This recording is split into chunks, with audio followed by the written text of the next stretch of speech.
How are you doing? Brian King, UK Flowing TV. Today we're over at CP Assessments over in Doncaster. We're at their open day. We're joined by Dan Smith and Ben Rhodes from Andy's Man Club. How are you doing, gents? Smashing, all good. First of all, can you tell us exactly what Andy's Man Club is? Yeah, so Andy's Man Club is a men's peer-to-peer support group.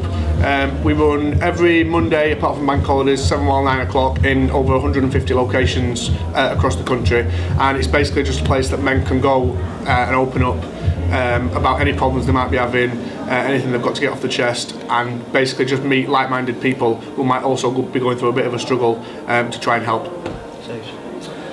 What is Andy's Man Club doing here today? So today we're here thanks to CP Assessments and everybody else involved. This is a big fundraiser that's been organised on behalf of Andy's Man Club. So there's a lot of demos going on, there's a raffle going on, and realistically it's just to raise awareness about Andy's Man Club and thankfully raise some money for us. We are a non-profitable organisation, so we do rely a lot on the donations that come from these fantastic people. What I have noticed over the last couple of years, mental health has been made aware of. It's been made aware of considerably. What are the statistics? So the statistics, what I would like to mention is what the statistics were roughly 10 years ago. 1 in 8 or 1 in 9, one of the two, suffered with the mental health, apparently back in 2013. However, at that time there was a massive stigma around men's mental health. So moving forward 10 years later, we've got 4,500 men in the UK alone that take their own lives each year. That's 12 men every day, 1 man every 2 hours.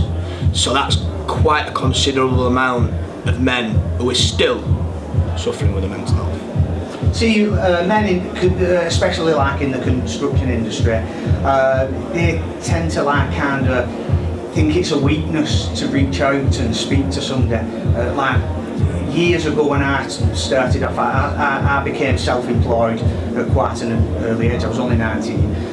And I remember there was a building company I did work for. They went bust on me, so they took me for quite a bit of money, and I kind of just bottled it in. Didn't tell my wife, and I ended up breaking down because I couldn't afford to send my daughter on a day trip with school. So it was only when I spoke to my dad about it, and he helped me. He helped me to sort the debt out I owed with the creditors for the materials. So, well, what I'm saying is, it's hard for men to go to the workmate and go, listen, I'm struggling here with something. I need to talk to somebody, or I'm feeling a bit depressed. So, how hard do you think it is for men to open up like that? I think it's very hard, because I think there's I think for more it's working class backgrounds, like you said, they see mental health as a weakness, and I think from previous generations, again, they think it's a weakness. I think as time goes on though, people are becoming more and more aware that actually mental health is important as physical health. And like Ben just said, you want to be people wanted to be the man of the house, they wanted to be the breadwinner, They were always the strong person, they'd always get stuff sorted, and that's not necessarily how it needs to be. Everyone's allowed to feel a little bit of weakness at sometimes, and I think it's about getting the message across that, as we say and as is our slogan, it is okay to talk. You can talk, you aren't going to bottle it all up, you can talk about it, and by talking about it, it usually gets better. Yeah. I didn't want to tell my wife to worry her about it, but it just made it worse by bottling. Exactly, because then it's all on you. Yeah. And at some point, it's going to blow. You can't keep it all in forever. The more people, I know it's a bit of a cliche, but they always say a problem shared is a problem halved, and usually it is.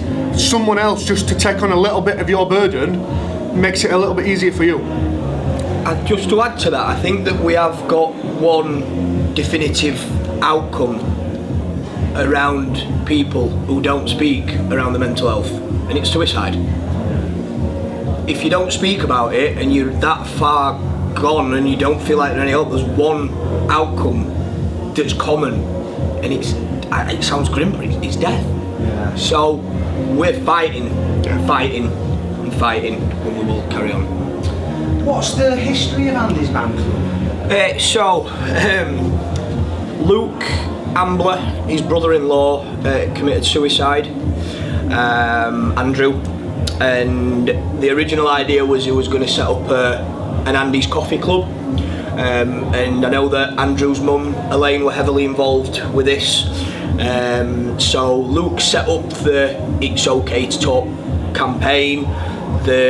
I think it was, I'm not sure when in July, but 2016 the first Andy's Man Club post was put on Facebook, and due to the response, 3 weeks later, the first group was held on the 4th of July 2016 and 9 people attended. Elaine, Andrew's mum were there, Luke were there, I believe Oliver was there, Oliver Viss. And the goal was to get men, likewise to Andrew, to come together and speak about the problems, so we've not got more mothers, fathers, brothers, sisters, children mourning for the loved ones. Yeah, I think that's, and now we're at the 5-year goal when Luke set up Andy's Man Club, which will have 10 groups.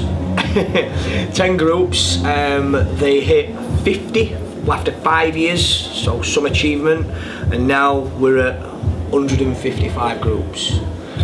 3,542 people attended last week alone, with 452 for the first time. And where are those groups? Are they dotted all over the UK, or are they in certain areas? Yeah, so the groups are basically spread pretty much across the whole of the UK. We are always wanting to get more groups popping up, but it's obviously it's a process. We've now got 2 in Doncaster. There's lots in the northeast, lots sort of around the country, and if you go on andysmanclub.co.uk, pop in your location, you can find your nearest group. We also run a group online every Monday as well, so if there's not a group near you, then you can go on andysmanclub.co.uk, sign up to the online Andy's Man Club, and be on a Zoom call Monday night, again with like-minded people that might not be able to get to groups on a Monday night. Quite popular as well, yeah, There's a lot of people who use that. What sort of different issues of mental health do you see most of? There's such a wide variety.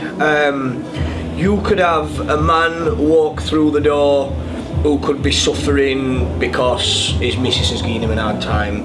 He could be suffering because there's been a death in the family. They might have mental health issues that they're receiving treatment for. You know, we've had a lot of different kinds of mental health issues over the years that we've been open. I think the main thing is that we try not to overanalyse too much on what, you know, because there could be somebody who's got suffering from bipolar and they're also suffering from anxiety and depression, but instead of trying to kind of share that out as 3 different, at the end of the day they're suffering with the mental health. Yeah. And the bottom line is that if they're suffering with their mental health and they walk through our doors, we're not judgmental. You know, we don't go on a reference basis. No. It's all about that one man and it being okay to talk. So yeah, there is, you know, just recently I had an old school friend who asked me if a person would be okay to come if they had various mental health issues. Not a danger to anybody, but people who've got mental health issues that you could say are at a high end of the scale, whether it be schizophrenia as an example, still walk through our doors. There's no... I think to add to that as well, you can have stuff just as simple as someone being lonely. Yes. They need someone to speak to. So a Monday night's a great place just to come and speak to people. They might be the only time they get out, but that's still a mental health issue. Just because it's not as extreme as some other mental health issues. If you feel lonely and you feel rubbish about being lonely, your mental health is still suffering. I think that's important, that no issue is too small. If it's affecting your mental health, then it's good enough. It's a good enough reason to walk through the doors at Andy's Man Club on a Monday night. And is what age range is? Can any age range come to Andy's Man Club? It's 18 onwards. So we've got people who come to Andy's Man Club on a Monday from literally 18 up to, I think the oldest guy we had was 77. Yeah. And the thing is as well, the issues they were having weren't too dissimilar either. They were both struggling with loneliness a little bit. They were outside having a they were outside having a cig together on break because they were both struggling with the same issues. They might, and then them two people might never ever speak to each other in normal day life, but they came to Andy's Man Club on a Monday night and found they had so much in common because they were both struggling with the same thing. The old bloke were lonely, the young lad were lonely, and they had so much in common, and it was such a nice thing to see happen. What a great outcome. Yeah, essentially, yeah, it's lovely. What brought you both to Andy's Man Club? So mental health when I was growing up, probably 18 onwards, I didn't know that I was suffering with my mental health. Probably towards the age of 25, I started to suffer with anxiety. I'd had a couple of panic attacks and it were all completely alien to me. And I refused to seek any help or to find any help or anything because I believed it were all in my own head and that it could all be solved in my own head. Fast forward 4 years on from that, I had a really bad episode October of last year, strangely enough, a year to the day today, well next week I think. I was suffering with alcohol abuse, substance abuse, struggled with sleep, I struggled with feeling accepted, wanting people to like me. There were a lot going on in my head. I suffer with ADHD, whatever else there is. So it all come to a spearhead. I went on a 3-week binge of alcohol and substances, and because I couldn't cope with my own thoughts, couldn't cope with my own head, and it come to the point of me attempting suicide a number of times in 1 week. During that week I was in 4 different hospitals and 2 mental health hospitals, very, very close to being sectioned because I weren't just a danger to myself, I was a danger to other people, and I were hurting people, a lot of people, not intentionally, you know, because I didn't really know what were happening. That Sunday, my best mate here, I've been my best mate for 20 odd years, I come out of hospital Sunday morning, Sunday afternoon, he says we're going to Andy's Man Club tomorrow, and I'd got no idea what Andy's Man Club was. I didn't know. I'd seen all these mental health nurses, the therapists, and there is a lot more awareness now, a lot more awareness, but at that time not one person recommended Andy's Man Club. Luckily enough, Smithy had heard of it, he said we're going, I was like, no, I'm not going, I'm not doing it.